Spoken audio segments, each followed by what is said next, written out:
అబుదాబీలో WTO సమావేశం జరుగుతూ ఉంది. మన గవర్నమెంట్ ఇక్కడి నుంచి ఎగరేసుకుంటూ పోతూ ఉన్నది. దాన్ని వ్యవసాయ రంగంలో 3 అంశాల మీద అక్కడ చర్చ జరగబోతూ ఉన్నది. ఇవాళ సంతకం పెడితే 34 వరకు అది అమల్లో ఉంటుంది. ఆ సంతకం ఇప్పటికీ వ్యవసాయ రంగంలో భారతదేశంలో సబ్సిడీలు ఎక్కువ ఇస్తున్నారు. ఈ సబ్సిడీలను 50% తగ్గించాలి అని మొదటి క్లాసు.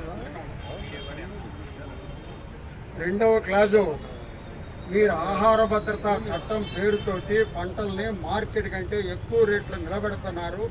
దాన్ని ఉపసంహరించే ప్రైవేటు వాళ్ళకి ఇవ్వాలి. ఇప్పటికే అదాని అంబానీకి 3 కోట్ల టన్నుల ఆహార ధాన్యాలు నిలవేసుకునే ఎఫ్ఐ గొడవలని ఒప్పజెప్పేశారు. పూర్తిగా ఒప్పజెప్పాలనేది మరొక కండిషన్.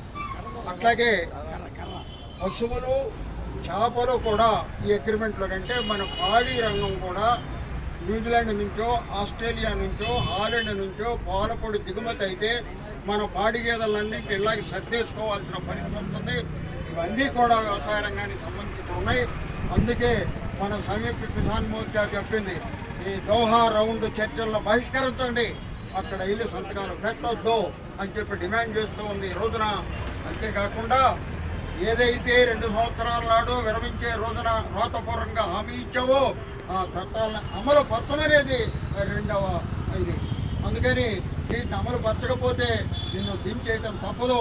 దేశంలో రైతాంగం, వ్యవసాయ కార్మికులు, పారిశ్రామిక కార్మికులు మొత్తం నిన్ను ఎన్నికల్లో దించడానికి సిద్ధం. ఈ దేశాన్ని కాపాడుకోవాలంటే మరొక మార్గం లేదు అని చెప్పదలుచుకుంది. అట్లా ఎన్నికల్లో బీజేపీ ప్రభుత్వాన్ని దించే వరకు ఈ పోరాటం కొనసాగుతుందని చెప్పి తెలియజేస్తున్నారు.